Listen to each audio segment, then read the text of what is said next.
Ecuador registered 13 new violent incidents in the city of Guayaquil during the state of emergency implemented by the government of Daniel Noboa.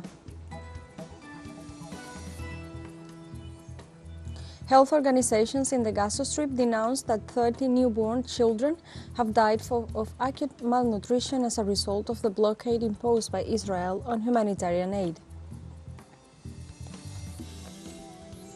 In Madagascar, Cyclone Gamane leaves at least 11 dead and more than 7,000 people affected after passing through the north of the country.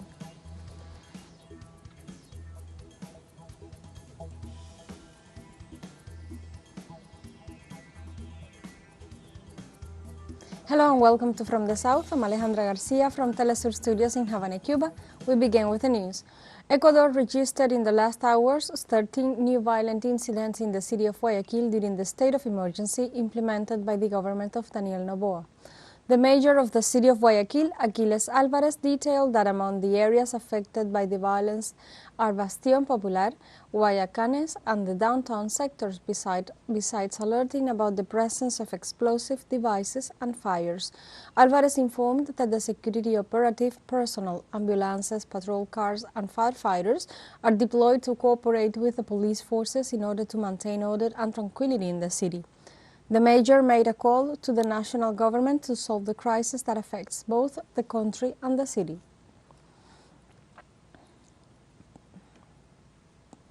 A riot in the penitentiary of the Litoral in the Ecuadorian city of Guayaquil left 1 dead and 4 injured on Wednesday night. In a video posted on social media, the prisoners say they are tired of abuses, while gunshots by security forces are heard in the background. The prisoners burned mattresses and set fire to the facility as a way of calling the attention of the Ecuadorian president, Daniel Noboa.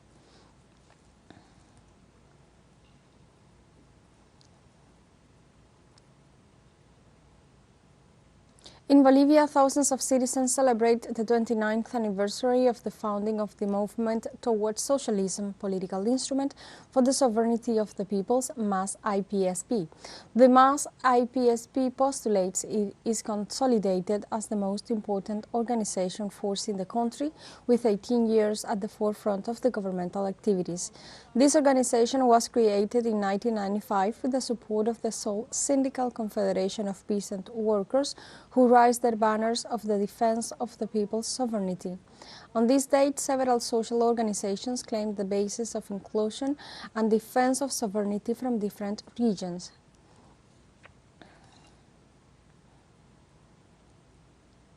In Haiti, the Presidential Transition Council issued a decree pledging to restore public and democratic order. The declaration, signed by 8 out of the 9 members of the Council, which includes the country's main political forces, is considered a signal for the Commission to assume its official functions, following the resignation of Prime Minister Ariel Henry. In this sense, the Transition Council will begin the work proposed by the Caribbean community to find solutions to the multidimensional crisis and the appointment of a new Prime Minister. In the meantime, the country is going through a humanitarian crisis aggravated by the violence of gangs that control 80% of the capital, Port-au-Prince.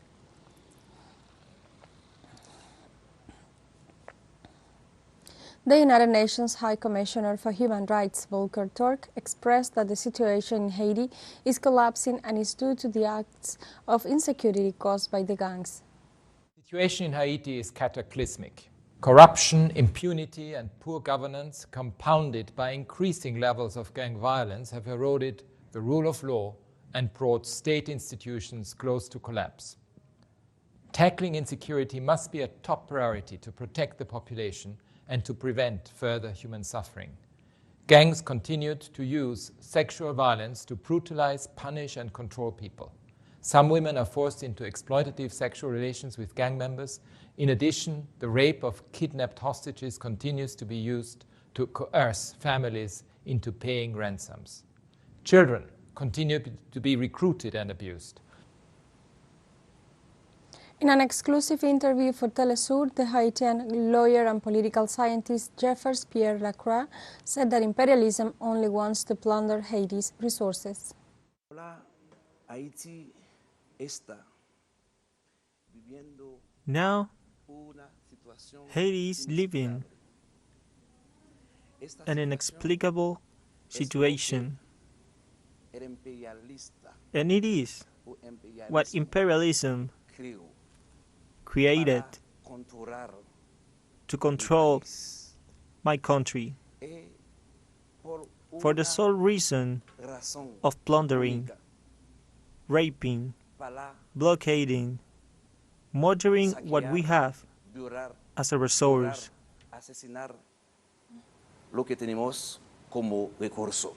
Moreover, Jeffers Pierre Lacroix explained that the strategy of the Presidential Transition Council in Haiti was created to increase violence in the country.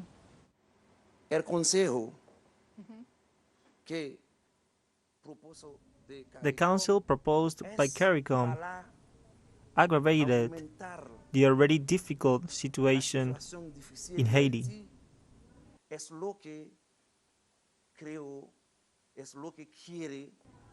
It is what it created, and is what the United States wants, because the United States is doing everything possible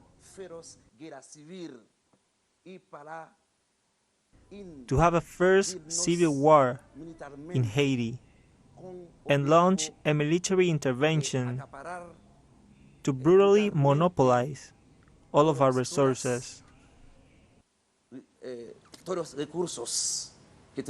Let's take a short break, but remember you can join us on TikTok at teleSUR English, where you will find news in different formats, news updates, and more.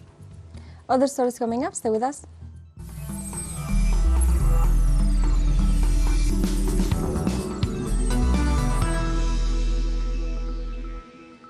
Welcome back. The Parliament of Greece is holding on Thursday the last debate with roll call vote on the motion of censure against the national government for temp case. The case filed by the Pan-Hellenic Socialist Movement and supported by the opposition accuses the executive for manipulation of evidence about the train accident that resulted in the death of around 57 people in 2023. The complaint file points out that the Conservative government had the objective of making people believe that the cause of the accident was a human failure and not the lack of safety measures. After the accident, social and trade union organizations carried out mass protests and strikes against the Greek Prime Minister to demand political responsibilities.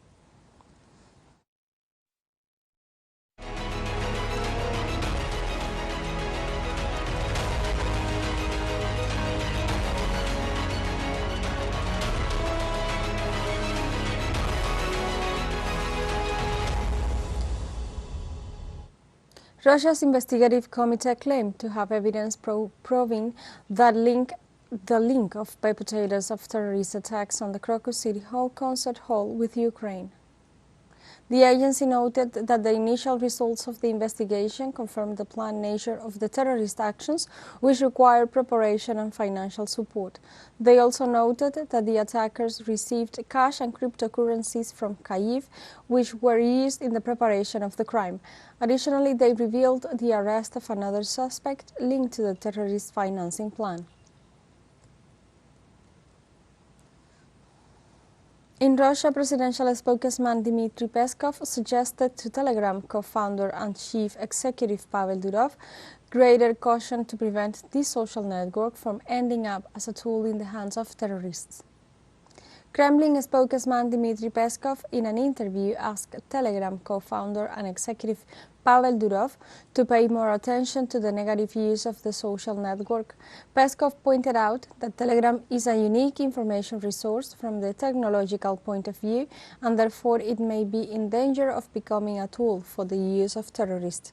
This alert comes a week after the attack on the Crocus City Hall shopping mall, which left more than 130 people dead and a total of 180 wounded.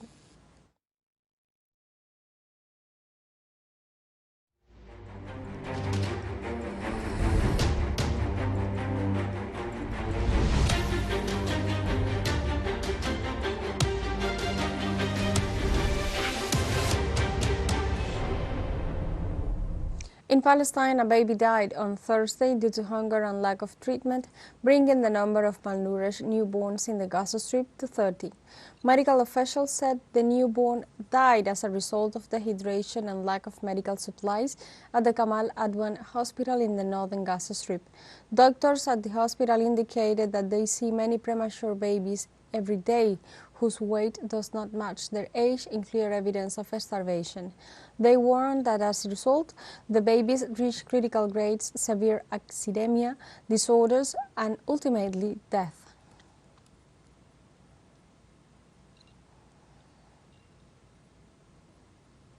The International Court of Justice have unanimously ordered Israel to take immediate and effective action to guarantee the delivery of basic food supplies to the Palestinian population in Gaza. The international agency based its decision on the deteriorating life conditions in Gaza, where famine and starvation are rapidly spreading as a result of the stifling Israeli blockade.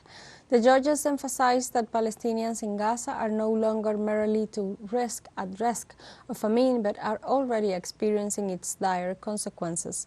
According to the court order, at least 31 individuals, including 27 children, have tragically succumbed to malnutrition and dehydration.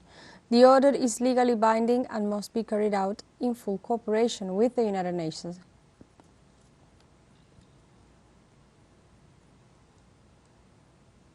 Israeli occupation forces continue their onslaught against the Palestinian population in Gaza 174 days after the beginning of the conflict. According to Palestinian health authorities, the death toll has risen to 32,552, while the total of injured are near 75,000. On the other hand, 62 people have been killed in the last 24 hours, while 91 others have been reported injured. However, local authorities say the figure may increase since many victims are still trapped under the rubble and on the road as rescuers have not been able to reach them.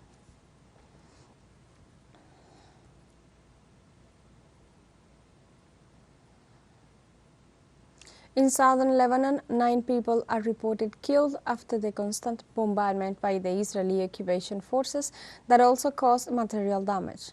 According to the media, Israeli attacks on a cafe in the village of Nakura and on a vehicle belonging to the Islamic Medical Association in Tair Arfa resulted in the death of the Lebanese, in addition to causing material damage to homes. The Pan-Arab channel Al Mayadeen indicated that the bombing in Nakura occurred near a center of the United Nations interim force, and the injured were transferred to the Lebanese-Italian hospital in the city of Tair, where numerous citizens rushed to donate blood. Meanwhile, the car hit in Tair Arfa killed 2 paramedics, bringing to 16 the number of health workers killed by Tel Aviv forces in their bombardments of Lebanon.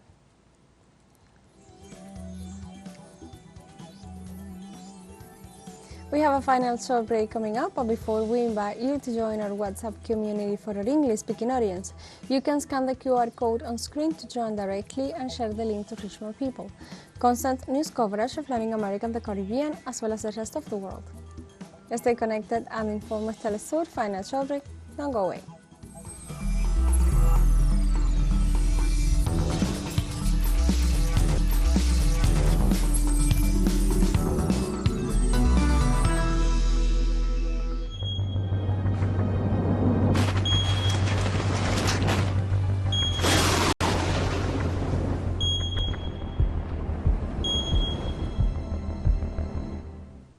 Welcome back to From the South. In Madagascar, Cyclone Gamane leaves at least 11 dead and more than 7,000 people affected after passing through the north of the country. The National Office of Risk and Disaster Management reported that the storm brought downpours that swept away houses and trees. In addition to the dead, authorities stated that 2 people are missing and structural damage has not been determined. The Director General of the National Office of Risk and Disaster Management, Elac Olivier Adriacaja, declared that part of the population affected by the storm was moved to safer shelters, while others were taken in by family members.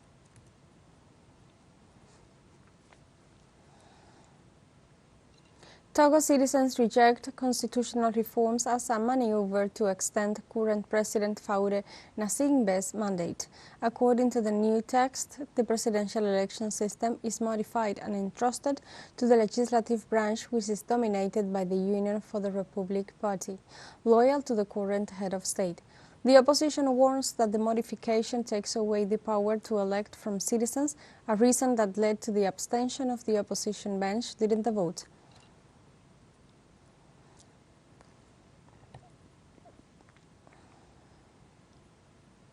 Under the title Islam in Russia, Damascus, the capital of Syria, hosted a photographic exhibition on the most prominent and oldest Islamic mosques in the Eurasian giant, an event that shed light on one of the aspects of Russian culture and its harmony with the cultures of other civilizations of the world. Let's hear the details in the following report by our correspondent Hishaz Wanos. The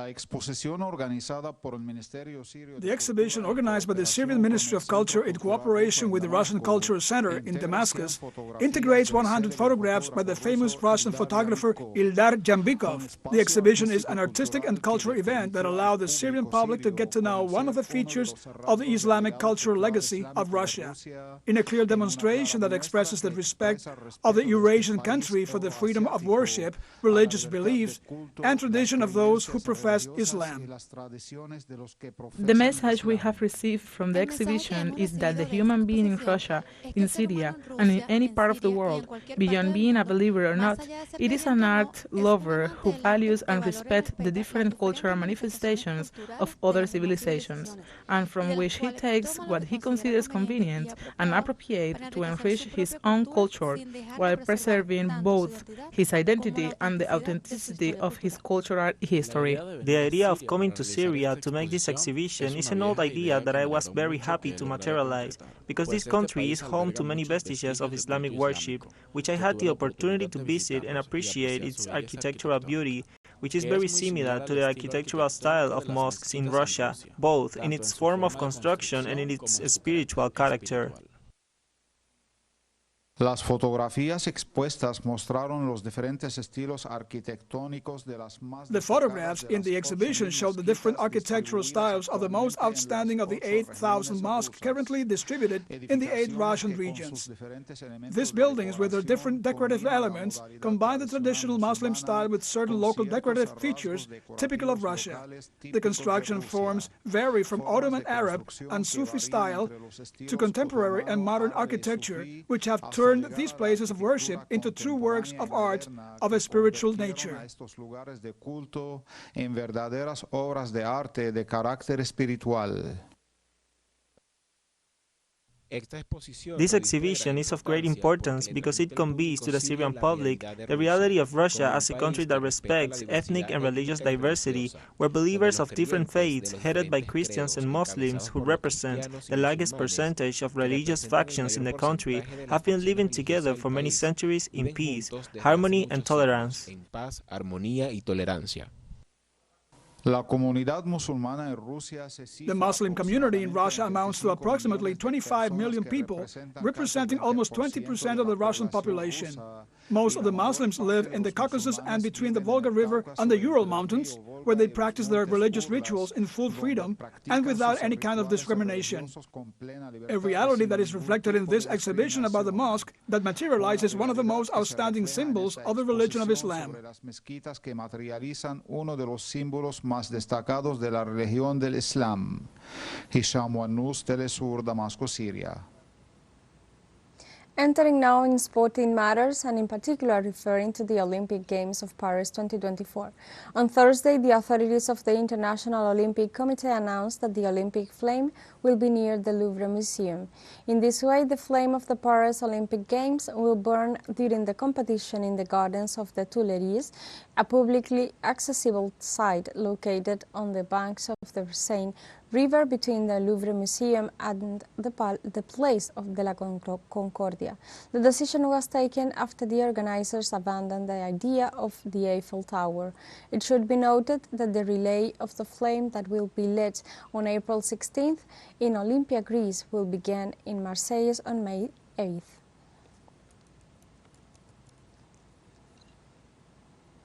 We continue to talk about the next Olympics, Paris 2024. Russian archers refused to participate in this event. Precisely, Vladimir Yasheyev, the head of the archery of Russian Federation, declared that their athletes will not participate in the qualification for the Olympic Games because they are not willing to perform without the flag and the anthem of the national team. Let's remind that Russian and Belarusian athletes will be able to compete only as neutrals, provided that they are not associated with security agencies and do not represent team sports.